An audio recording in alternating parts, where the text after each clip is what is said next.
Hi guys! Welcome to my vlog. Ayan, magbabalot na naman tayo. Kahit wala pang confirm na ticket. Kasi ang cargo daw, tumaas din yung charge ngayon.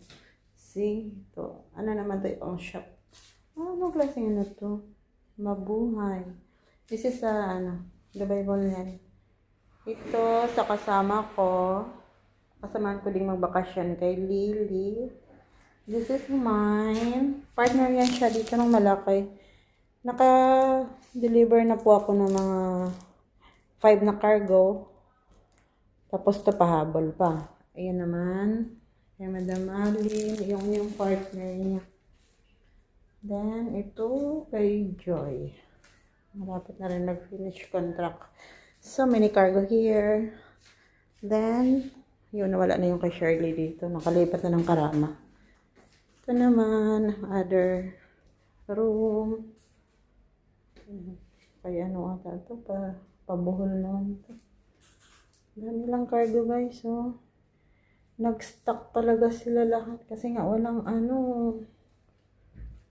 pick up ngayon. Ito naman sa to. Yan. Ito yung hallway namin ngayon. Napuno kami ng cargo, guys. So, yung sa akin, ito, hindi nga siya, bulky siya ng konti. Lumubo siya. Gawa mo lang ang speaker. Kung malaki ang laman at saka yung Ayan. Dami pa sa loob, actually. Ganyan ang life namin ngayon dito habang wala pa yung nag-ooperate na cargo.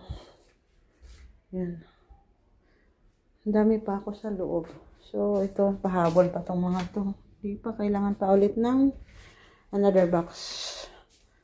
Yan. Ito po yung cargo namin. Ito, tatayo pa lang to.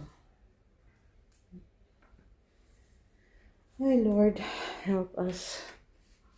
Ready na ang pag-alis ko, guys. Ayan na yung mga luggage ko. Punot lahat. Ang problema is ticket. Oh. Ang ticket daw ay 5,000 above. So, halos 80,000 sa Philippine money. Tapos, ang mahal pa ng bigas sa atin. Wala pang gas, petrolyo. Huwag nang umuwi. Mahala ng girahan na. Basta ma-impake ko itong gamit ko dito. Ito ba?